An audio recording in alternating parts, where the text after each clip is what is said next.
মৰমৰ ছাত্ৰ-ছাত্ৰীসকল, আশা কৰোঁ তোমালোক সকলো কুশলে আছা, ঘৰতে আছা, ভালে আছা। আজি মই তোমালোকৰ কাৰণে এটা নতুন ভিডিঅ' লৈ আহিছোঁ। মই আগৰ ভিডিঅ'টোত মই তোমালোকক অষ্টম শ্ৰেণীৰ সমাজ বিজ্ঞান পাঠ্যসূচীৰ অন্তৰ্গত মই বসতি সম্বন্ধে তোমালোকক কৈছিলোঁ। বসতি তোমালোকে জানিছিলা, বসতি কাক বোলে তোমালোকে জানা, আৰু বসতি দুই ধৰণৰ, এটা হ'ল গ্ৰাম্য বসতি আৰু এটা হ'ল নগৰীয়া বসতি। এই সম্বন্ধে তোমালোকে শিকি আহিছা। আজি মই তোমালোকৰ কাৰণে এটা নতুন পাঠ লৈ আহিছোঁ। এই পাঠ হ'ল বসতি, গ্ৰাম্য জীৱন আৰু নগৰীয়া জীৱন। আমি এই পাঠটোৰ যোগেদি আজি আমি শিকিম যে গ্ৰাম্য জীৱন আৰু নগৰীয়া জীৱনৰ বৈশিষ্ট্য শিকিম। গ্ৰাম্য জীৱন আৰু নগৰীয়া জীৱনৰ বৈশিষ্ট্যৰ পিছত আমি শিকিম নগৰীকৰণ প্ৰক্ৰিয়া কেনেকৈ আৰম্ভ হয়। আমি এতিয়া শিকিম যে গ্ৰাম্য বসতিত জীৱন ধাৰণৰ বৈশিষ্ট্য। তোমালোকে আগৰ পাঠত পাই আহিছিলা যে মানুহৰ অঘৰী জীৱন যাপন অন্ত পৰিছিল যেতিয়াই মানুহে কৃষি কাৰ্য কৰিবলৈ আৰম্ভ কৰিছিল, আৰু তাৰ লগে লগে বাসস্থানৰ ধাৰণাও মানুহৰ মনলৈ আহিবলৈ আৰম্ভ কৰিছিল। এইদৰে বাস কৰি তেওঁলোকে প্ৰথমে চুবুৰীৰ সৃষ্টি কৰিছিল, আৰু চুবুৰীৰ পৰা ক্ৰমাৎ একোখন গাঁৱৰ সৃষ্টি হৈছিল, আৰু এইদৰে গ্ৰাম্য যি বসতি সেই গ্ৰাম্য বসতি আৰম্ভ হৈছিল। এতিয়া আমি দেখোঁ যে তোমালোকে এটা কথা মন কৰিবা, গ্ৰাম্য বসতিত আমি কি দেখোঁ যে ৭৫% থাকি অধিক লোক কিহত নিয়োজিত হৈ থাকে, তেওঁলোকে কৃষিত নিয়োজিত হৈ থাকে। তেওঁলোকে ধান, মৰাপাট, মাহ, তিল, সৰিয়হ আৰু কিছু শাক পাচলিৰ খেতি কৰি জীৱন নিৰ্বাহ কৰে। তাৰ পাছত তেওঁলোকে কি কৰে, মাছ ধৰা কাৰ্য কৰে, কিছুমানে সৰু সুৰা ব্যৱসায় কৰে, কিছুমানে চাকৰি কৰে, এইদৰে কিছুমানে মাটিৰ বাচন বনায়। এইদৰে তেওঁলোকে সৰু সুৰা কামতো নিজকে কি কৰে, নিয়োজিত কৰি জীৱিকা নিৰ্বাহ কৰে। গ্ৰাম্য বসতিত আমি দুটা বৈশিষ্ট্য পালোঁ। প্ৰথম হ'ল কি, ৭৫% থাকি অধিক লোক খেতিত নিয়োজিত হৈ থাকে, আৰু তেওঁলোকে কৃষি কৰি জীৱন নিৰ্বাহ কৰে। তাৰ উপৰি কিছুমানে মাছ ধৰি জীৱন নিৰ্বাহ বা বিভিন্ন ধৰণৰ চাকৰি সৰু সুৰা ব্যৱসায় কৰি তেওঁলোকে জীৱন নিৰ্বাহ কৰে। তাৰপিছত আৰু কি হয়, গ্ৰাম্য বসতিত আমি কি দেখোঁ যে আমাৰ অসমৰ কৃষি কিহৰ ওপৰত নিৰ্ভৰশীল, প্ৰকৃতিৰ ওপৰত নিৰ্ভৰশীল। গতিকে প্ৰকৃতিৰ ওপৰত নিৰ্ভৰশীল হোৱাৰ কাৰণে আমাৰ কি হয়, কৃষি ক্ষেত্ৰত আধুনিক যি প্ৰযুক্তিবিদ্যাৰ ব্যৱহাৰ, আধুনিক প্ৰযুক্তিৰ যি ব্যৱহাৰ, সেইটো সীমিত ৰূপতহে আমি দেখা পাওঁ। গতিকে গাঁও অঞ্চলত খেতি বাতিত কি হয়, প্ৰযুক্তিৰ ব্যৱহাৰ একদম নিচেই সামান্য হয়, আৰু তাৰ লগে লগে কি হয়, প্ৰকৃতিৰ ওপৰত তেওঁলোক নিৰ্ভৰশীল হয়। আৰু কৃষিক কেন্দ্ৰ কৰি আমাৰ গ্ৰাম্য অঞ্চলৰ কি হয়, আমাৰ যিবিলাক উৎসৱ পাৰ্বণ অনুষ্ঠান, এইবোৰ ধৰ্মীয় অনুষ্ঠান, এইবোৰ কৃষিক কেন্দ্ৰ কৰি পেলাই সৃষ্টি হয়। গ্ৰাম্য বসতিৰ বৈশিষ্ট্য বুলি ক'লে আৰু এটা বৈশিষ্ট্য হয়, গ্ৰাম্য বসতিৰ বাসিন্দাসকলৰ মাজত পৰস্পৰৰ যি ভাতৃত্ববোধ, সেই ভাতৃত্ববোধ বহুত বেছি দেখা যায়। তেওঁলোকৰ ইজনৰ সিজনৰ লগত সহযোগিতা বহুত বেছি পৰিমাণে দেখা পোৱা যায়, আৰু একতাৰ বান্ধোনেৰে গোটেই বসতিৰ বাসিন্দাসকল বান্ধ খাই থকা আমি দেখা পাওঁ। তাৰোপৰি কি হয়, গ্ৰাম্য বসতিত কিছুমান ধৰ্মীয়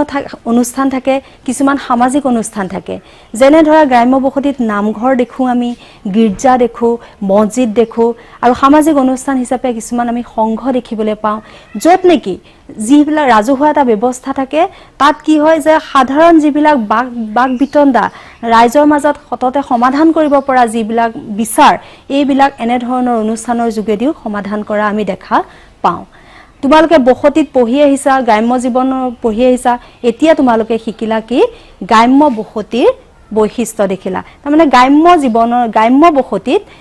বাসিন্দাসকলৰ জীৱন ধাৰণৰ বৈশিষ্ট্য। কৃষিজীৱী হোৱাৰ হেতুকে তেওঁলোকে কৃষি উৎপাদন কৰে, আৰু উৎপাদনৰ লগে লগে সৰু সুৰা কামত তেওঁলোকে নিয়োজিত কৰে। ৭৫%ৰ অধিক লোক কিহত থাকে, কৃষিত নিয়োজিত হৈ থাকে। আৰু তাৰোপৰি কি হৈ যায়, ধৰ্মীয় কিছুমান অনুষ্ঠান থাকে, সামাজিক অনুষ্ঠান থাকে, তেওঁলোকৰ মাজত একতাৰ এনাজৰীৰে তেওঁলোক বান্ধ খাই থাকে। আৰু তাৰোপৰি তেওঁলোকৰ কি হৈ যায় যে উৎসৱ পাৰ্বণ, পূজা অৰ্চনা, এই সকলোবোৰ কিহৰ ওপৰত হয়, কৃষি কেন্দ্ৰ কৰি হয়। এতিয়া ধৰা তোমালোকে যদি ভাবা, তোমালোকক যদি সোধা হয় যে গ্ৰাম্য বসতিত মানুহে কি কৰি জীৱন নিৰ্বাহ কৰে, তেতিয়া আমি প্ৰথম ক'ব লাগিব যে গ্ৰাম্য বসতিত বাসিন্দাসকলে কৃষি কৰি জীৱন নিৰ্বাহ কৰে। তাৰ উপৰিও কিছু সংখ্যকে মাছ ধৰে, কিছু সংখ্যকে সৰু সুৰা ব্যৱসায় কৰে, আৰু কিছু সংখ্যকে মাটিৰ বাচন বনায়, কিছু সংখ্যকে চাকৰি কৰে। গতিকে গ্ৰাম্য বসতিত আমি সততে দেখা পোৱা জীৱন নিৰ্বাহৰ প্ৰধান আহিলাই হ'ল কৃষি। তোমালোকে ভাবিবাচোন যে গাঁৱৰ অধিক সংখ্যক লোক কৃষিত কিয় নিয়োজিত হৈ থাকে কৃষিৰ বাহিৰে গাঁৱৰ অধিকাংশ লোক নিয়োজিত হ'বৰ কাৰণে বেলেগ কি জীৱিকাৰ উপায় নাই নেকি যে অধিকাংশ মানুহ ৭৫তকৈ অধিক সংখ্যক মানুহ যে কৃষিত নিয়োজিত হৈ থাকে তোমালোকে ভাবিবা কথাটো মই খালি এইখিনিতে তোমালোকক এটা কথা কওঁ যে আমাৰ গ্ৰাম্য বসতি আৰম্ভ হৈছিল কৃষি কেন্দ্ৰ কৰি গতি কৃষি কেন্দ্ৰ কৰি যে উৎপাদনক্ষম মাটি তোমালোকে আগৰ পাঠত পাই আহিছা উৎপাদনক্ষম মাটি জলাভূমি পিতনি বননি উখ ঠাই এনে ধৰণৰ নদী কাষৰীয়া অঞ্চল এনে ধৰণৰ কি হৈছিল পৰিবেশত তেওঁলোকে জীৱন যাপন আৰম্ভ কৰিছিল বাসস্থান বনাইছিল আৰু কৃষিত তেওঁলোকে নিজকে নিয়োজিত কৰিছিল গতিকে কৃষি গ্ৰাম্য বসতিত কৃষি প্ৰধান জীৱন নিৰ্বাহৰ প্ৰধান আহিলা হোৱাৰ ইউ এটা অন্যতম কাৰণ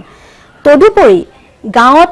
উদ্যোগ ব্যৱসায় বাণিজ্যৰ সুবিধা নিশ্চয় কম গাঁৱত আমি কোনো ধৰণৰ তেনেকুৱা বিশেষ উদ্যোগ আমি দেখা নাপাওঁ যেটো আমি নগৰত সাধাৰণতে দেখো আমি ইয়াৰ পিছৰ পৰ্যায়ত আহিম আমি নগৰীয়া বসতিত জীৱন ধাৰণৰ বৈশিষ্ট্য কেৱল তোমালোকে এবাৰ চিন্তা কৰিবা যে গাঁৱৰ অধিকাংশ লোক কৃষিত কিয় নিয়োজিত হৈ থাকে এবাৰ আমি আহিছো নগৰীয়া বসতিত জীৱন ধাৰণৰ বৈশিষ্ট্য নগৰীয়া বসতি সাধাৰণতে কি হয় শিল্পকেন্দ্ৰিক গ্ৰাম্য বসতি যেনেকৈ কৃষি কেন্দ্ৰিক নগৰীয়া বসতি কি হয় শিল্পকেন্দ্ৰিক কিয় শিল্পকেন্দ্ৰিক কাৰণ নগৰত কি হয় ব্যৱসায় বাণিজ্য শিল্প উদ্যোগ ইত্যাদি পৰিভৰ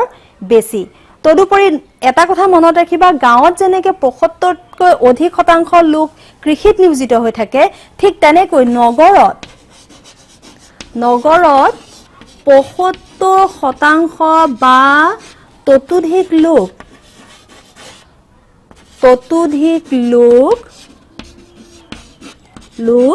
ক'ত জড়িত হৈ থাকে উদ্যোগ বাণিজ্য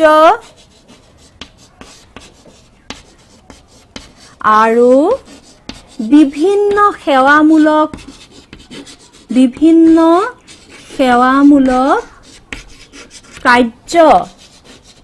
কাৰ্যত জড়িত হৈ থাকে আমি এইখিনিতে এটা কথা জানিব পাৰিম যে এই প্ৰথম বাক্যটোতে তোমালোকে গম পাবা যে গ্ৰাম্য বসতি বাসিন্দাসকলৰ জীৱন ধাৰণ আৰু নগৰীয়া বসতিৰ বাসিন্দাসকলৰ জীৱন ধাৰণৰ যি প্ৰণালী সেই প্ৰণালীৰ মাজত এটা বৃহৎ পাৰ্থক্য আছে আৰু একে সময়তে তেওঁলোকৰ যি সামাজিক আৰু সাংস্কৃতিক ৰীতি-নীতি এই দুই ক্ষেত্ৰতে আমি এটা বৃহৎ পাৰ্থক্য দেখিবলৈ পাওঁ যেতিয়া আমি আগবাঢ়ি গৈ থাকিম তোমালোকে সেই পাৰ্থক্যবিলাক তোমালোকে নিজে নিজে অনুমান কৰিব পাৰিবা প্ৰথম হল কি যে জীৱন ধাৰণৰ বৈশিষ্ট্য বুলি কওঁতে নগৰত ৭৫% বা ততোধিক লোক উদ্যোগ বাণিজ্য আৰু সেৱামূলক কাৰ্যত জড়িত হৈ থাকে তদুপৰি কি হয় বেংক পাইকাৰী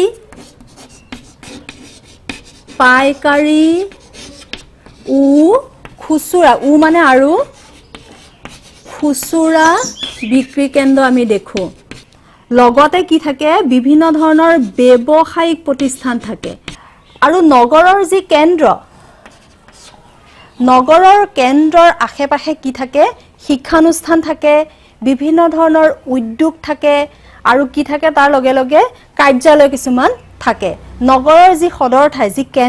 কেন্দ্ৰৰ আশে-পাশে এইখিনি আমি দেখিবলৈ পাওঁ তাৰোপৰি কি হৈ থাকে যে নগৰৰ যিটো কেন্দ্ৰীয় অঞ্চলটো ব্যৱসায় বাণিজ্যৰ মূল কেন্দ্ৰ এই মূল কেন্দ্ৰ হোৱাৰ কাৰণে কি হয় যে বিভিন্ন মানুহ নগৰৰ যিসকল মানুহ এই নগৰৰ মানুহসকল কি হৈ থাকে ইয়াত জড়িত হৈ থাকে ব্যৱসায় বাণিজ্যত জড়িত হৈ থাকে বেংকত জড়িত হৈ থাকে ব্যৱসায়িক প্ৰতিষ্ঠান এই সকলত কি হৈ থাকে মানুহবোৰ জড়িত হৈ থাকে গতিকে মানুহবোৰ যেতিয়া জড়িত হৈ থাকে জনসংখ্যা বৃদ্ধি হয় আৰু জনসংখ্যা যেতিয়া বৃদ্ধি হয় তেতিয়া বস্তুৰ চাহিদা বৃদ্ধি হয় আৰু বস্তুৰ চাহিদা বৃদ্ধি হোৱাৰ লগে লগে কি হয় বস্তুৰ দাম বাঢ়ে আৰু অধিক উৎপাদনৰ কাৰণে নগৰৰ মানুহ কি হয় অধিকাংশই যে উপাৰ্জন কৰাত বেছিকৈ ব্যস্ত হৈ পৰিব লগা হয় দেখিছানে ইটোৰ লগত হিটো কেনেকে মানে ইন্টাৰ ৰিলেটেড ইটোৰ লগত হিটো সংযোগ হৈ আছে আৰু যেতিয়া নিয়োগৰ সুবিধা বৃদ্ধি পায় নগৰত যেতিয়া ব্যৱসায় প্ৰতিষ্ঠান থাকে বেংক থাকিব বিভিন্ন ধৰণৰ যেতিয়া উদ্যোগ থাকিব এই উদ্যোগবিলাকৰ নিয়োগৰ সুবিধা যেতিয়া বৃদ্ধি হোৱাৰ কাৰণে তালৈ জনসংখ্যাৰ কি হয় মানুহৰ প্ৰব্ৰজন ঘটে বিভিন্ন ধৰণৰ মানুহ তালৈ প্ৰব্ৰজন ঘটে মানুহ আহাৰ লগে লগে তাত কি হয় জনসংখ্যাৰ বৃদ্ধিৰ হাৰটো বাঢ়িবলৈ ধৰে তদুপৰি কি হয় নগৰত শিক্ষা আৰু চিকিৎসাৰ সা-সুবিধা বেছি নগৰত যোগাযোগৰ সুবিধাও বেছি আৰু নগৰত আটাইতকৈ ডাঙৰ কথা হ'ল যে নগৰৰ যি প্ৰশাসন মানে নগৰীয়া বাসিন্দাসকলৰ যাতায়াত পৰিবহণ আদি পৰিচালিত কৰিবৰ কাৰণে নগৰত একোটা প্ৰশাসন ব্যৱস্থা থাকে পৌৰ শাসিত প্ৰশাসন ব্যৱস্থা সাধাৰণ প্ৰশাসন ব্যৱস্থা চলাবৰ কাৰণে এই ধৰণৰ আমি কি দেখো এটা ব্যৱস্থা আমি দেখো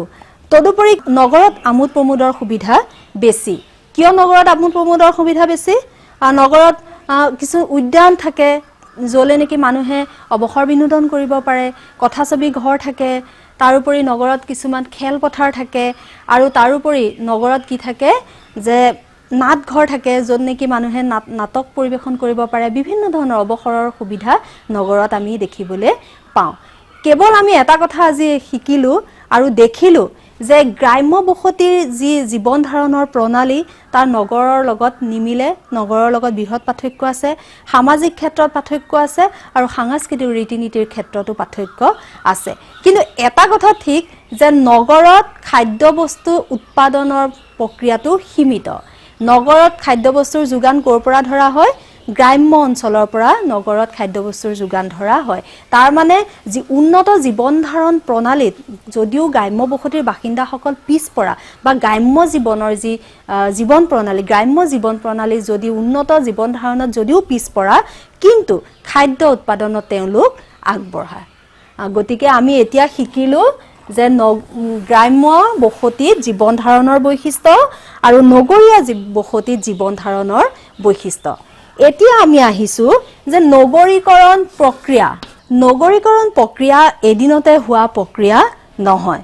সময়ৰ অগ্ৰগতিৰ লগে লগে গ্ৰাম্য জীৱনত কি হয় জড়িত যিসকল মানুহৰ কাম-কাজ সেই কাম-কাজৰো কি হয় পৰিৱৰ্তন ঘটে কেনেকৈ পৰিৱৰ্তন ঘটে প্ৰথম হ'ল যে বিজ্ঞান আৰু প্ৰযুক্তিবিদ্যাৰ অগ্ৰগতি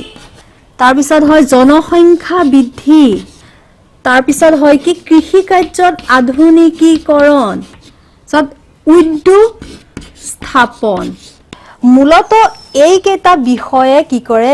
প্ৰভাৱ পেলায় এখন গাঁও নগৰলৈ পৰিৱৰ্তন হোৱাত বিজ্ঞান আৰু প্ৰযুক্তিবিদ্যাৰ অগ্ৰগতি হ'ব জনসংখ্যা বৃদ্ধি হ'ব কৃষি কাৰ্যত আধুনিকীকৰণ হ'ব উদ্যোগ স্থাপন হ'ব হোৱাৰ লগে লগে কি হৈ যাব প্ৰথম একোখন গাঁও কি হলে পৰিৱৰ্তন হ'ব এটা বাণিজ্যিক কেন্দ্ৰলৈ পৰিৱৰ্তন হ'ব আৰু বাণিজ্যিক কেন্দ্ৰৰ পৰা হেতু এটা নগৰলৈ পৰিৱৰ্তন হয় গাঁৱৰ গ্ৰাম্য বসতিৰ কোনো অঞ্চলো হঠাৎ নগৰলৈ পৰিৱৰ্তন হ'ব পাৰে কেনেকুৱা হয় যে তেল বা কয়লা এই দুবিধ বস্তু ধৰা কোনো এখন গাঁৱত আৱিষ্কাৰ হ'ল তেল আৰু কয়লা আৱিষ্কাৰ হোৱাৰ লগে লগে তাত উদ্যোগ স্থাপন হোৱাৰ লগে লগে তাত নিয়োজনৰ সুবিধা বাঢ়িলে নহয় তাত জীৱিকাৰ সৃষ্টি হ'ল নিয়োজনৰ সুবিধা বাঢ়িলে তাৰ পিছত কি হ'ল তাত প্ৰব্ৰজন ঘটিল বিভিন্ন ধৰণৰ মানুহে তাত নিয়োগৰ সুবিধা পালে গতিকে তাত মানুহৰ প্ৰব্ৰজন ঘটাৰ লগে লগে সেই জনসংখ্যাখিনিক বা সেই বাসিন্দাখিনিক কি দিব লগা হ'ল পানীৰ সুবিধা দিব লগা হ'ল শিক্ষাৰ সুবিধা দিব লগা হ'ল স্বাস্থ্যৰ সুবিধা দিব লগা হ'ল তেওঁলোকক যোগাযোগৰ সুবিধা দিব লগা হ'ল এইদৰে বিদ্যুতৰ সুবিধা দিব লগা হ'ল আৰু এই উদ্যোগত উৎপাদিত বস্তুখিনি বাণিজ্যৰ কথা আহিলে ব্যৱসায়ৰ কথা আহিলে এই সকলোখিনি মিলি পেলাই কি হৈ গ'ল যে একোখন ঠাই ক্ৰমাৎ নগৰলৈ পৰিৱৰ্তন হ'ল আমাৰ অসমত তোমালোকে দুলীয়াজনৰ নাম শুনিছা তোমালোকে লিডুৰ নাম শুনিছা তোমালোকে ডিগবৈৰ নাম শুনিছা এই একোখন ঠাই হঠাতে মানে নগৰলৈ পৰিৱৰ্তন হৈছিল কাৰণ আছিলে তেল আৰু প্ৰাকৃতিক গেছৰ আৱিষ্কাৰ বা খনিজ সম্পদৰ আৱিষ্কাৰ তদুপৰি কোনো অঞ্চল কি হয় হঠাতে নগৰলৈ পৰিৱৰ্তন ঘটে যেনে ধৰা আমি যদি ভাৰতৰ প্ৰেক্ষাপটত চাওঁ টাটানগৰ ভিলাই বাৰাউনি এই তিনিটা অঞ্চল কি হৈছিলে ঔদ্যোগিক প্ৰতিষ্ঠানৰ বাবে নগৰ হিচাপে সৃষ্টি হৈছিল আমাৰ ভাৰতত কিছু কিছু ধৰ্মীয় নগৰ আছে এই নগৰসমূহলে কি হয় মানুহ ভাৰতৰ বিভিন্ন প্ৰান্তৰ মানুহ ধৰ্মৰ উদ্দেশ্যে যায় মানে তীৰ্থ ভ্ৰমণ কৰিবলৈ যায় আৰু তেনেকুৱা নগৰ দুখনৰ তোমালকৰ নাম কৈছো এখন হল পুৰী নাম শুনিছা ইখন হল তিৰুপতি এই দুখন হল ধাৰ্মিক নগৰ তাৰ পিছত হল যে চিকিৎসা নগৰ ভেলোৰ তোমালকে ভেলোৰৰ নাম শুনিছা চেন্নাইৰ ভেলোৰক চিকিৎসা নগৰ বুলি কয় অধিকাংশ মানুহে চিকিৎসাৰ কাৰণে তালৈ যায় উন্নত ধৰণৰ চিকিৎসাৰ কাৰণে যায় তাৰোপৰি দাৰ্জিলিং নাম শুনিছা দাৰ্জিলিং মুছৰি পৰ্যটন নগৰ এখন ঠাই যেতিয়া নগৰলৈ পৰিৱৰ্তন হয় তাৰ ফলত কি হয় অৰ্থনৈতিক কাম-কাজ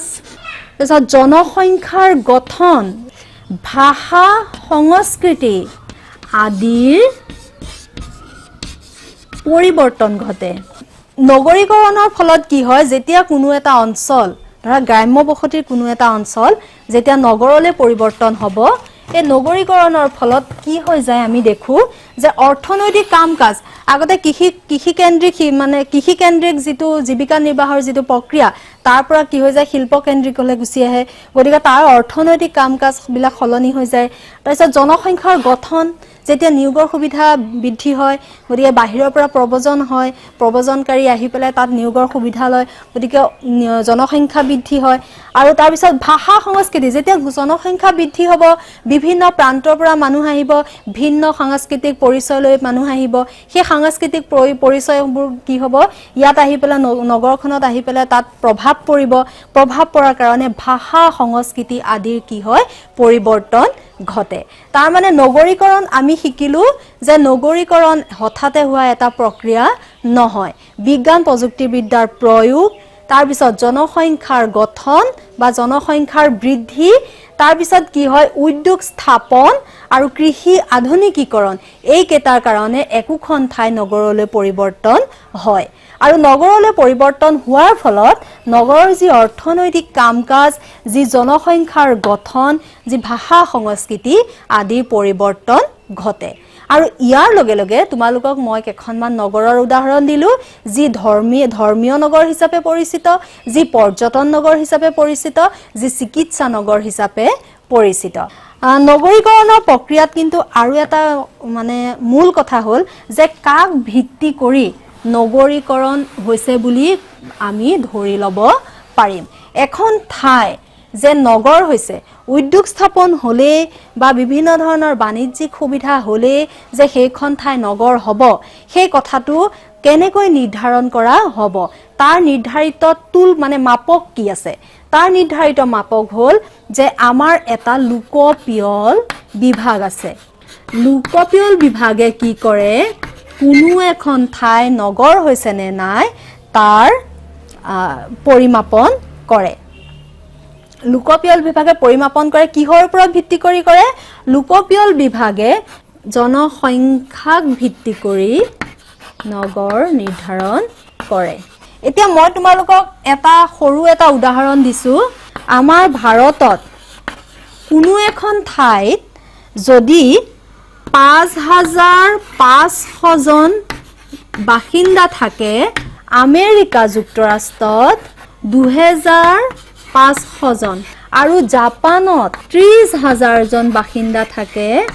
তেতিয়া সেইখন ঠাই নগৰ হিচাপে পৰিচিত হয় এইখিনি হল লোকপিয়ল বিভাগে নিৰ্ধাৰণ কৰা এটা তথ্য কিন্তু পৌৰ প্ৰশাসিত যি এলেকা পৌৰ প্ৰশাসনৰ যি ব্যৱস্থা সেই পৌৰ প্ৰশাসন ব্যৱস্থাৰ ভিন্নতাৰ ভিত্তিটো কি হয় নগৰসমূহক ভাগ কৰা হৈছে যেনে সীমিত সংখ্যক য'ত কাম হ'ব সীমিত সংখ্যক কাম বুলি কওঁতে য'ত ধৰা উদ্যোগৰ পৰিমাণ কম বা সৰু উদ্যোগ থাকিব শিক্ষানুষ্ঠান বেংক এইবোৰ থাকিব য'ত কাৰ্যাৱলী বহল ভিত্তিত নহয় তাৰ পিছত কম জনসংখ্যা তেতিয়া কি হ'ব সেইখন ঠাইক কি হিচাপে পৰিচিত হ'ব নগৰ হিচাপে বা ইংলিছত যদি আমি কওঁ টাউন হিচাপে পৰিচিত হ'ব এতিয়া তোমালোকে মহানগৰৰ নাম শুনিছা মহানগৰ বুলি ক'লে আমাৰ মনলৈ অহা ঠাইখন কি গুৱাহাটী গুৱাহাটী মহানগৰ যে আমাৰ অসমত মহানগৰ এখনেই আছে সেইখন হ'ল গুৱাহাটী এতিয়া মহানগৰ হ'বলৈ হ'লে কি লাগিব সিটি বা মহানগৰ হ'বলৈ জনসংখ্যা কিমান লাগিব 1 লাখতকৈ বেছি যেতিয়া 1 লাখ বা তাতকৈ বেছি জনসংখ্যা থাকিব তেতিয়া সেই পৌৰ প্ৰশাসিত এলেকাটো কি হিচাপে চিহ্নিত হ'ব ই সিটি বা মহানগৰ হিচাপে চিহ্নিত হ'ব এতিয়া তোমালোকে আৰু এটা নাম শুনিছানে দুটা শব্দ আছে দুইটা ইংৰাজী শব্দ প্ৰথমটো হ'ল মেট্ৰপলিস বা অতি মহানগৰ অতি মানে ডাঙৰ মহানগৰতকৈ ডাঙৰ যিখন ঠাই বা যিটো বাণিজ্যিক কেন্দ্ৰ তাক কি বুলি কয় মেট্ৰপলিস বুলি কয় আৰু মেট্ৰপলিস হ'বলৈ হ'লে জনসংখ্যা কিমান লাগিব 1 নিযুত বা তাতকৈ অধিক এটো হ'ল মেট্ৰপলিস আমাৰ অসমত আছে নে মেট্ৰপলিস আছে নে নাই আমাৰ মহানগৰ আছে মহানগৰখন হ'ল গুৱাহাটী তাৰ পিছত আহিলে আৰু এটা ইংৰাজী শব্দ হেতু হ'ল মেগালোপলিস ই মেট্ৰপলিসতকৈ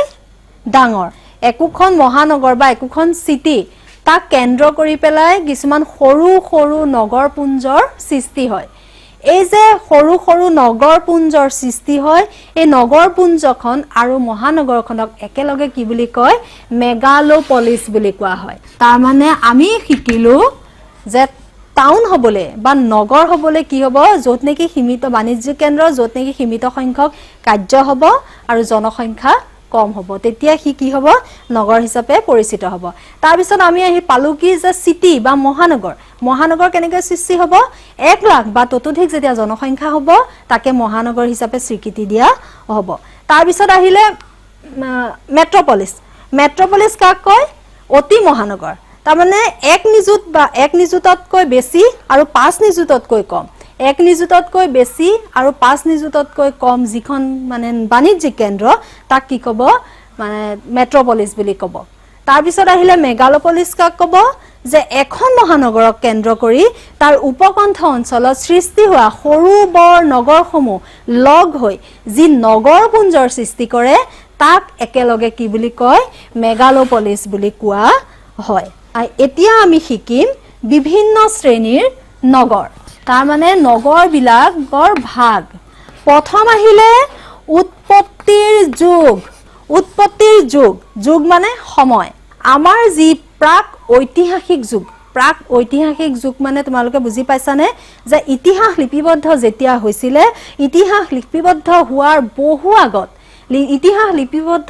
বহুৰ আগত কিছুমান নগৰ মানে নগৰৰ ধ্বংসাৱশেষ এতিয়া উদ্ধাৰ কৰা হৈছে তেনেকুৱা দুখন নগৰ হ'ল এখন হ'ল হৰাপ্পা আৰু এখন হ'ল মহেঞ্জোদাৰো তোমালোকে নাম শুনিছা তোমালোকে যেতিয়া পৰৱৰ্তী শ্ৰেণীসমূহলৈ তোমালোক যাবা তেতিয়া তোমালোকে এই দুইখন নগৰৰ বিশদ বৰ্ণনা বোধহয় পঢ়িবলৈ পাবা তোমালোকক ইমানেই কওঁ যে হৰপ্পা আৰু মহেঞ্জোদাৰো আৱিষ্কাৰ হৈছিলে সিন্ধু নদীৰ পাৰত মই আগৰ ভিডিঅটো তোমালোকক কৈছো সিন্ধু নদী ক'ত পাকিস্তানৰ পৰা বৈ আহি ভাৰতলৈ আহিছে গতিকে পাকিস্তানৰ সিন্ধু নদীৰ পাৰত হৰপ্পা আৰু মহেঞ্জোদাৰো নামৰ দুখন নগৰৰ সন্ধান পোৱা গৈছিল মানে উন্নত জীৱন ধাৰণৰ বৈশিষ্ট্যৰ সৈতে সেই নগৰ দুখনৰ সন্ধান পোৱা গৈছিল এতিয়া আমি যদি চাওঁ যে উৎপত্তিৰ যুগৰ পৰা নগৰসমূহক তিনি ভাগত ভগাব পাৰি এটা হ'ল প্ৰাচীন নগৰ মানে অতীত কালৰ যি নগৰ প্ৰাচীন নগৰ বুলি ক'বলৈ যাওঁতে আমি কাক পৰে প্ৰাচীন নগৰ জানানে বাৰাণসী নাম শুনিছানে তাৰ পিছত আছিলে প্ৰয়াগ পুৰীৰ নাম শুনিছা ই ধৰ্মীয় নগৰ হিচাপেও পৰিচিত আৰু মাদুৰাই এই চাৰিখন ভাৰতবৰ্ষৰ এই চাৰিখন নগৰ প্ৰাচীন নগৰ হিচাপে জনাজাত বাৰাণসী প্ৰয়াগ পুৰী আৰু মাদুৰাই আমি প্ৰথম পালো উৎপত্তিৰ যুগ অনুসৰি আমি প্ৰথম পালো প্ৰাচীন নগৰ আৰু এবাৰ আমি আহিছো মধ্যযুগীয় নগৰ তোমালোকৰ সমাজ বিজ্ঞানৰ যি ইতিহাস খণ্ড এই ইতিহাস খণ্ডত তোমালোকে মধ্যযুগৰ বিষয়ে পঢ়িবলৈ পাবা সেই মধ্যযুগত আছে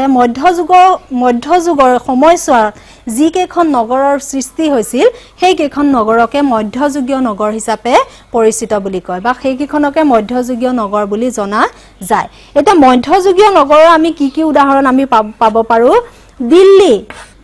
দিল্লীত সেই সময়ত সুলতান আছিলে দিল্লী হায়দৰাবাদত নিজাম আছিল হায়দৰাবাদ ৰজা নিজাম হিচাপে পৰিচিত জয়পুৰত ৰজা আৰু ৰাণী তাৰ পিছত আছিলে আগ্ৰাটো সুলতান তাৰ পিছত নাগপুৰ এই কেইখনক আমি কি হিচাপে ধৰিব পাৰো মধ্যযুগৰ নগৰ বুলি আমি ধৰিব পাৰো সেই সময়তে মধ্যযুগৰ সময়তে আমাৰ ভাৰতবৰ্ষত কোনে পদাৰ্পণ কৰিছিলে আমাৰ ভাৰতবৰ্ষত ব্ৰিটিছ আহিছিল আৰু অন্যান্য কিছুমান ইউৰোপীয় দেশসমূহ আমাৰ ভাৰতলৈ আহিছিল সেই অন্যান্য ইউৰোপীয় দেশসমূহে যেনে ধৰা পৰ্তুগীজ সকল আহিছিলে তাৰ পিছত ফ্ৰেঞ্চ সকল আহিছিলে তাৰ পিছত আমাৰ ব্ৰিটিছ সকল আহিছিলে তেওঁলোকে কি কৰিছিল তেওঁলোকৰ বাণিজ্যৰ সুবিধাৰ কাৰণে কিছুমান নগৰ সৃষ্টি কৰি লৈছিল সেই তেনে ধৰণৰ নগৰ হ'ল সুৰাট তাৰ পিছত বম্বে আজিকালি মুম্বাই বুলি কয় তাৰ পিছত হ'ল গোৱা তাত তেওঁলোকে বসতি স্থাপন কৰিছিল তাৰ পিছত হ'ল মাদ্ৰাজ তাৰ পিছত হ'ল কলিকতা তেওঁলোকে এই কেইখন নগৰ প্ৰতিষ্ঠা মানে স্থাপন কৰি লৈছিল ব্যৱসায়ৰ কাম-কাজৰ কাৰণে মধ্যযুগত আমি এতিয়া এটা বস্তু চাম যে মধ্যযুগৰ যি নগৰসমূহ আছিলে মধ্যযুগৰ নগৰসমূহৰ তেওঁলোকৰ ধৰ্মীয় আৰু সাংস্কৃতিক কাম-কাজৰ প্ৰাধান্য বেছি আছিলে সেই সময়ৰ নগৰসমূহত আমি ধৰ্মীয় কাম-কাজ দেখিবলৈ পাইছিলো বেছি পৰিমাণে আৰু সাংস্কৃতিক কাম-কাজ আমি বেছি পৰিমাণে দেখিব পাইছিলো তাৰ মানে ধৰ্মীয় আৰু সাংস্কৃতিক পটভূমিত মধ্যযুগৰ নগৰসমূহ সৃষ্টি হৈছিল তাৰ পিছত আহিলে আধুনিক নগৰৰ আৰম্ভণি স্বাধীনতাৰ পাছত ৰাজ্যসমূহৰ প্ৰশাসনিক সা-সুবিধাৰ কাৰণে যিসমূহ নগৰ স্থাপন হৈছিলে তাকে কি বুলি কয় আধুনিক নগৰ বুলি কোৱা হয় যেনে আমাৰ গুৱাহাটীৰ এটা উদাহৰণ দিছো গুৱাহাটীৰ দিছপুৰ ভুৱনেশ্বৰ ভূপাল এইবিলাক হ'ল আধুনিক নগৰ তাৰমানে মূলত প্ৰশাসনিক কাম-কাজৰ কাৰণে আধুনিক নগৰৰ সৃষ্টি হৈছিল এতিয়া তোমালোকক যদি সোধা হয় যে উৎপত্তিৰ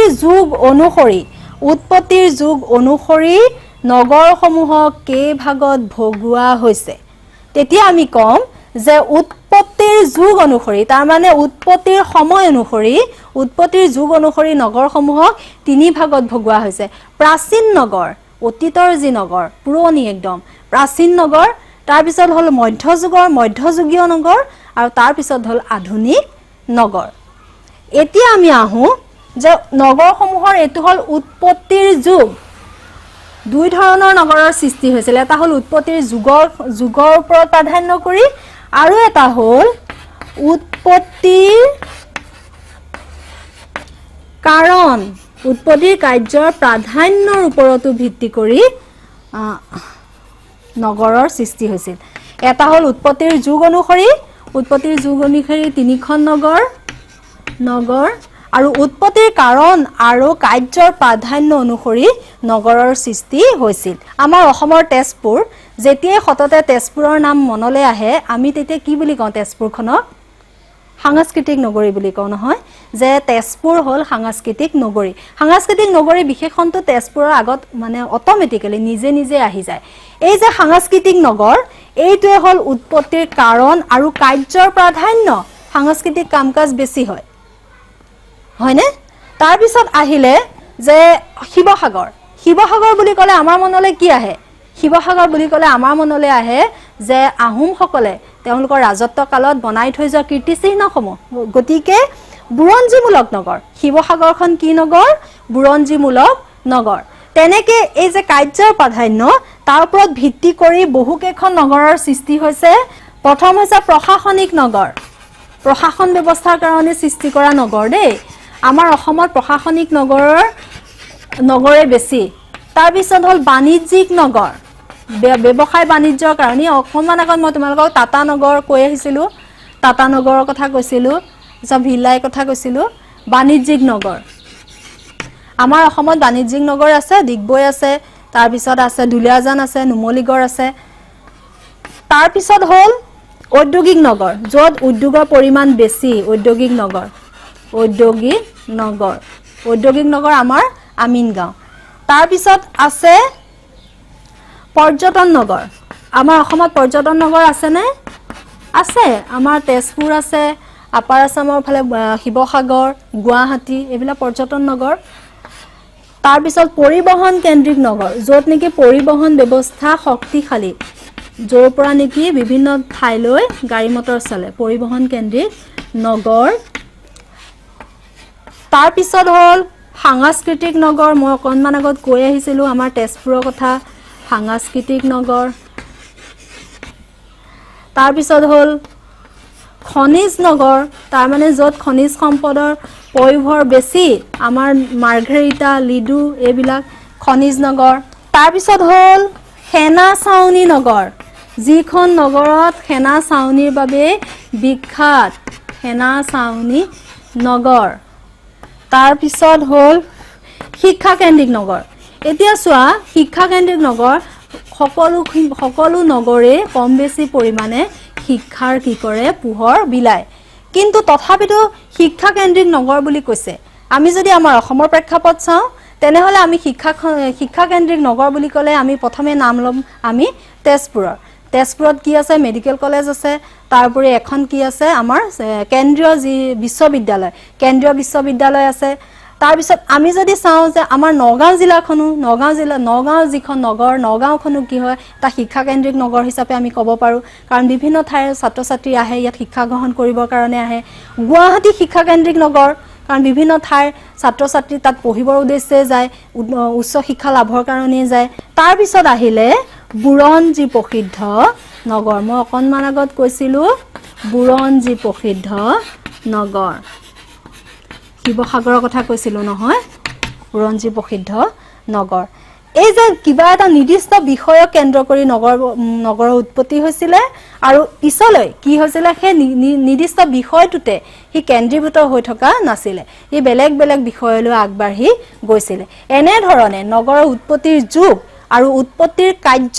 এই অনুসৰি নগৰসমূহক মানে বিভক্ত কৰি বা তাৰ ভাগত বিভক্ত কৰা হৈছে এতিয়া আমি বিতংকৈ জানিম যে অসমৰ প্ৰধান নগৰ কি কি তোমালোকে সাগে ইতিমধ্যে জানা যে আমাৰ অসমৰ মাজেদি কি নদী বৈ গৈছে ব্ৰহ্মপুত্ৰ নদী মাজেদি ব্ৰহ্মপুত্ৰ নদী বৈ গৈছে আৰু ইফালে বৰাক নদী বৈ গৈছে গতিকে আমি যদি চাওঁ যে আমাৰ কিন্তু অসমৰ নগৰসমূহ ব্ৰহ্মপুত্ৰ নদীক কেন্দ্ৰ কৰি পেলাই সৃষ্টি হৈছে এইখন মেপ তোমালোকক দেখাইছো মেপখনত ইয়াত আছে ব্ৰহ্মপুত্ৰ নদী মাজেদি বৈ গৈছে আৰু ব্ৰহ্মপুত্ৰ কেন্দ্ৰ কৰি কিছুমান নগৰৰ সৃষ্টি হৈছে ইয়াত মেপখনত সুন্দৰকৈ বৰ্ণনা কৰা আছে মই তোমালোকক চাই পেলাই কৈ আছো তাৰ আগতে তোমালোকে এটা কথা জানি লোৱা যে আমাৰ অসমৰ যি প্ৰধান নগৰ অসমত নগৰৰ সংখ্যা কিমান জানানে ৮০খন আমাৰ অসমত নগৰ কিমান আছে ৮০খন আছে কাৰণ কিয় ৮০খন নগৰ হৈছে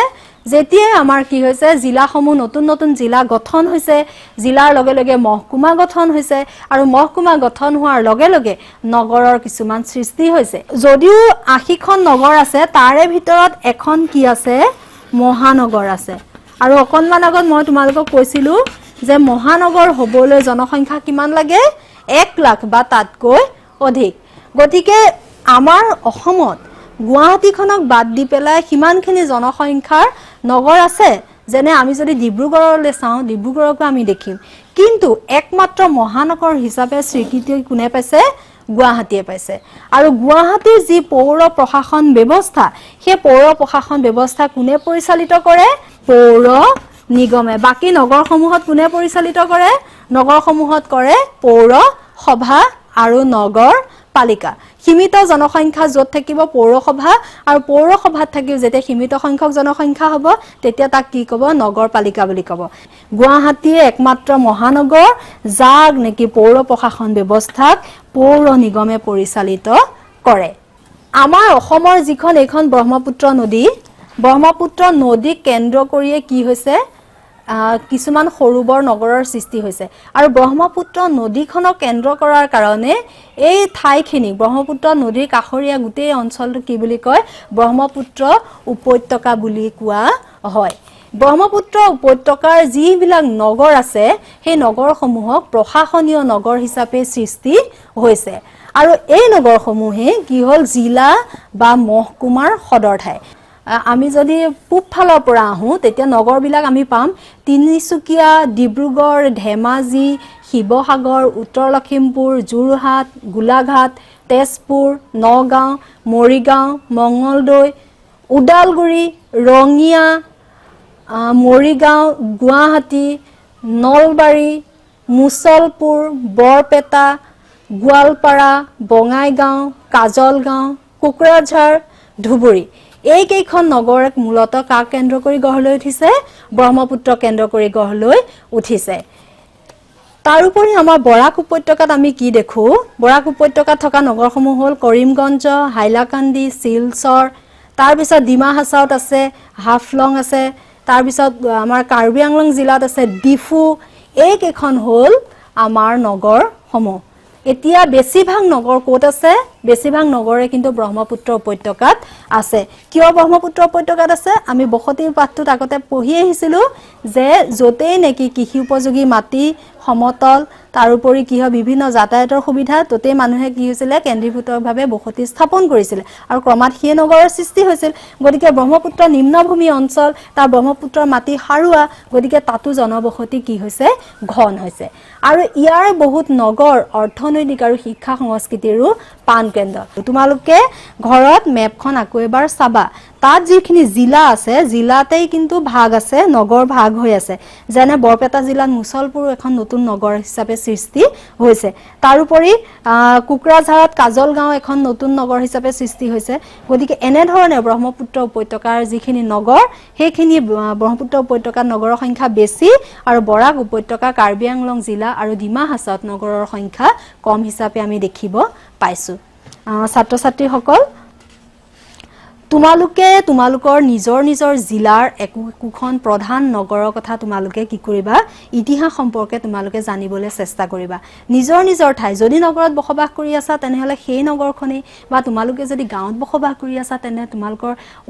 নিচেই ওচৰৰ নগৰখনৰ বিষয়ে ইতিহাস তোমালোকে অধ্যয়ন কৰিবা আৰু তাৰ লগে লগে সেই নগৰসমূহত কিবা কীৰ্তিচিহ্ন আছে নেকি কিবা সমল আছে নেকি বুৰঞ্জী প্ৰসিদ্ধ কিবা সমল আছে নেকি সেই সমূহ তোমালোকে জানিবলৈ যত্ন কৰিবা এতিয়া আমি পঢ়িম এতিয়া আমি জানিম যে নগৰত সৃষ্টি হোৱা সমস্যা এই কথাটো তোমালোকে মনত ৰাখিবা যে যতেই জনসংখ্যাৰ আধিক্য ততেই সমস্যা বেছি তাৰ মানে জনসংখ্যা যেনেকৈ নগৰ সৃষ্টি কৰিবৰ কাৰণে আশীৰ্বাদ স্বৰূপ সেই একেখন নগৰতে সমস্যা সৃষ্টি কৰিবৰ কাৰণেও জনসংখ্যা কেতিয়াবা অভিশাপ স্বৰূপ হৈ উঠিব পাৰে যদি সেইখন নগৰ যে পৰিকল্পিতভাৱে সৃষ্টি কৰা নহয় কেনেকুৱা ধৰণৰ সমস্যা হয় চোৱা প্ৰথম সমস্যা হ'ল ভূমিৰ ওপৰত হেঁচা ধৰা নগৰ সৃষ্টি হ'ল জনসংখ্যা বাঢ়িলে বিভিন্ন ঠাইৰ পৰা প্ৰব্ৰজন হ'ল প্ৰব্ৰজনকাৰী আহি পেলাই তাত বসতি আৰম্ভ কৰিলে বসতি আৰম্ভ কৰিবৰ কাৰণে মাটিৰ পৰিমাণ কমি গ'ল মাটিৰ পৰিমাণ কমি যোৱাৰ কাৰণে জনসংখ্যা বাঢ়ি গ'ল আৰু বিভিন্ন ধৰণৰ যিবিলাক জলাহভূমি আছিলে জলাহভূমিত মানুহে বাস কৰিবলৈ ধৰিলে নলা নৰ্দমাৰ ওপৰত মানুহে বাস কৰিবলৈ ধৰিলে তাৰপিছত বিভিন্ন ধৰণৰ তোমাৰ পাহাৰৰ যি পাহাৰৰ ঢালত মানুহে ঘৰ বনাই থাকিবলৈ আৰম্ভ কৰিলে এইদৰে ভূমিৰ ওপৰত এটা কি হ'ল হেঁচা প্ৰয়োগ কৰিবলৈ ধৰিলে প্ৰধান সমস্যা তাৰ পিছত কি হ'ল যেতিয়া জনসংখ্যা বৃদ্ধি হ'ল লগে লগে কি হৈ গ'ল যান বাহনৰ সংখ্যা বৃদ্ধি হ'ল ফলত যান বাহনৰ সংখ্যা বৃদ্ধি হোৱাৰ লগে লগে কি হৈ গ'ল যান জঁটৰ সমস্যা আৰু যান জঁটৰ সমস্যাৰ লগে লগে আৰু এটা ডাঙৰ সমস্যা হ'ল কৃত্ৰিম বানপানী কি হয় যে পানী বৰষুণ হয় পানীটো জমা হৈ যায় পানীটো কিয় ওলাই যাব নোৱাৰে কাৰণ ওলাই যাব পৰাকৈ যিবিলাক জলাভূমি আছিলে সেই জলাভূমি পিটনি তাত মানুহে বসবাসৰ উপযোগীকে ঘৰ বনাই থাকিলে পানী কলে যাব তাৰপিছত পানী কিয় যাব নোৱাৰা হ'ল যিবিলাক নলা নৰ্দমা আছিলে নলা নৰ্দমাত মানুহে বিভিন্ন ধৰণৰ আৱৰ্জনা পেলাবলৈ ধৰিলে নলা নৰ্দমাবিলাক বন্ধ হৈ গ'ল গতিকে নলা নৰ্দমাৰে পানীটো শোষণ কৰিব নোৱাৰা হ'ল পানীটো পাৰ কৰি নিব নোৱাৰা হ'ল তাৰ পিছত কি হৈ গ'ল যে পাহাৰত যিখিনি বসবাস কৰিছিলে পাহাৰৰ মাটি মানুহে ঘৰ বনাই থাকিবলৈ ল'লে এঢলীয়া ঠাইত ঘৰ বনাই থাকিবলৈ ল'লে গতিকে তাৰ পানীটো বন্ধ হৈ থাকিলে যে সমান ঠাইৰ পানীটো বন্ধ হৈ থাকিলে গতিকে এনেবিলাক বিভিন্ন ধৰণৰ কাৰণত কি হয় কৃত্ৰিম বানপানীৰ সৃষ্টি হ'বলৈ ধৰিলে তাৰ পিছত নগৰৰ আৰু এটা ডাঙৰ সমস্যা হ'ল মুকলি ঠাইৰ অভাৱ মানুহে য'তেই মুকলি ঠাই দেখে ত'তেই ঘৰ বনাই থাকিবলৈ আৰম্ভ কৰিলে আৱৰ্জনাৰ সৃষ্টি মানুহ বেছি হোৱাৰ লগে লগে আৱৰ্জনা হ'ব বিভিন্ন কল কাৰখানা হ'ব কল কাৰখানাৰ পৰা নিৰ্গত যিবিলাক আৱৰ্জনা সেইবোৰ আৱৰ্জনা মানুহৰ দৈনন্দিন জীৱনত সৃষ্টি হোৱা যিবোৰ আৱৰ্জনা সেইবোৰ আৱৰ্জনা ফলত কি হৈ যায় আৱৰ্জনা বাঢ়ি বাঢ়ি গৈ থাকে বিশুদ্ধ খোৱা পানীৰ অভাৱ পানীৰ বিৰাট নাটনি জনসংখ্যা বেছি সেইমতে পানী উৎস নাই আৰু চৰকাৰীভাৱে যিখিনি পানী যোগান ধৰা হয় সেইখিনি পৰ্যাপ্ত নহয় গতিকে আটাইতকৈ নাটনি হ'ল কি খোৱা পানীৰ নাটনি পানীৰ উৎস আচলতে কম তাৰ পিছত হ'ল শব্দ প্ৰদূষণ বিভিন্ন কল কাৰখানাৰ শব্দ গাড়ী মটৰৰ শব্দ বিভিন্ন ধৰণৰ শব্দই কি কৰিলে এটা শব্দ প্ৰদূষণৰ সৃষ্টি কৰি মানুহৰ জনজীৱন কি কৰি পেলালে অশান্ত কৰি পেলালে নগৰসমূহৰ এই সমস্যাৰ পৰা আমি মুক্তি পাবৰ কাৰণে নগৰসমূহৰ যি পৌৰ প্ৰশাসিত ব্যৱস্থা আছে তেওঁলোকে নগৰসমূহ পৰিকল্পনা কৰোঁতে কিছু কিছু বিষয়ত মন কৰিব লগা হয় যে যিকোনো ধৰণৰ জনেমধে বিল্ডিং নিৰ্মাণৰ যি অনুমতি সেই অনুমতি প্ৰদান কৰাত তেওঁলোকে কিছু নিষেধাজ্ঞা কৰিব লাগে তাৰোপৰি আৱৰ্জনা নিষ্কাশনৰ কিছুমান উন্নত আহিলাৰ ব্যৱহাৰ কৰিব লাগে তাৰোপৰি মানুহক খোৱা পানীৰ নাটনি দূৰ কৰিবৰ কাৰণে পানীৰ উৎসসমূহ কি কৰিব লাগে বিশুদ্ধ সময়ে বিশুদ্ধ কৰিব লাগে গতিকে এখন নগৰ সৃষ্টি হোৱাই আচল কথা নহয় নগৰখন কেনেকৈ সৃষ্টি হ'ব লাগিব যে পৰিকল্পিতভাৱে সৃষ্টি হ'ব লাগিব উন্নত ব্যৱস্থাৰ নলা নৰ্দমা থাকিব লাগিব তাৰ পিছত বাট পথবোৰ আহল বহল হ'ব লাগিব এই যে নিয়োগৰ সুবিধাৰ কাৰণে উদ্যোগসমূহ য'তে ত'তে স্থাপনৰ অনুমতি দিব নালাগিব এই ধৰণৰ পৰিকল্পনাইহে এখন নগৰক এখন সমৃদ্ধিশালী নগৰ হিচাপে স্বীকৃতি দিব মৰমৰ ছাত্ৰ ছাত্ৰীসকল আজি আমি কি শিকিলো যে কৃষি কাৰ্য কেন্দ্ৰ কৰি মানুহে বসবাস কৰিবলৈ আৰম্ভ কৰি বসতিৰ সৃষ্টি কৰিলে আৰু গ্ৰাম্য বসতিৰ জীৱন ধাৰণৰ বৈশিষ্ট্য সম্বন্ধে আমি শিকিলো একে সময়তে আমি শিকিলো যে নগৰীয়া বসতিৰ জীৱন ধাৰণৰ বৈশিষ্ট্য আৰু এই দুই ধৰণৰ বৈশিষ্ট্য দেখুতে আমি এটা কথা মন কৰিলো যে সামাজিক সাংস্কৃতিক আৰু জীৱন ধাৰণ প্ৰণালীৰ দুয়োটা বসতিৰ লোকৰ মাজত এটা ডাঙৰ পাৰ্থক্য আছে তাৰ পিছত আমি শিকিলো যে নগৰীকৰণ প্ৰক্ৰিয়া তাৰ পিছত আমি উৎপত্তিৰ যুগৰ ওপৰত ভিত্তি কৰি নগৰসমূহ কেইভাগত ভাগ কৰা হৈছে সেয়া শিকিলো তাৰ পিছত কাৰ্যৰ ওপৰত ভিত্তি কৰি নগৰসমূহক কেইভাগত ভাগ কৰা হৈছে আমি সেয়াও শিকিলো তাৰ লগে লগে আমি শিকিলো যে আমাৰ অসমৰ প্ৰধান নগৰসমূহৰ বিষয়ে আমি শিকিলো আৰু এটা কথা আমি দেখিলো যে ব্ৰহ্মপুত্ৰ উপত্যকাতে নগৰসমূহ বেছি পৰিমাণে আছে আৰু তাৰ পাছত আমি শিকিলো যে নগৰত সৃষ্টি হোৱা সমস্যা এতিয়া ছাত্ৰ ছাত্ৰীসকল তোমালোকৰ পাঠত যিখিনি প্ৰশ্ন আছে সেই প্ৰশ্নখিনি গোটেইখিনি উত্তৰ মই যেতিয়া পাঠটো পঢ়লাই গৈ আছো পাঠটো যেতিয়া মই পঢ়াই গৈ আছো তেতিয়া সেই পাঠৰ প্ৰশ্নসমূহকো মই গুৰুত্ব সহকাৰে ইয়াত ব্যাখ্যা কৰি গৈ আছো কেৱল তোমালোকে এটা ঘৰত কাম কৰিবা এই পাঠটোৰ অন্তত তোমালোকৰ ঘৰত থকা ভূচিত্ৰাৱলীখন চাবা চাই পেলাই তোমালোকে আমাৰ অসমৰ 10খন নগৰ তোমালোকে নাম লিখিবা আৰু সেই নগৰসমূহ কোন কোন জিলাত অৱস্থিত হৈ আছে সেই কথাটো তোমালোকে চাবা মৰমৰ ছাত্ৰ ছাত্ৰীসকল এই পাঠটো মই ইমানতে অন্ত পেলাইছো তোমালোক ঘৰতে থাকা কুশলে থাকা ভালে থাকা ধন্যবাদ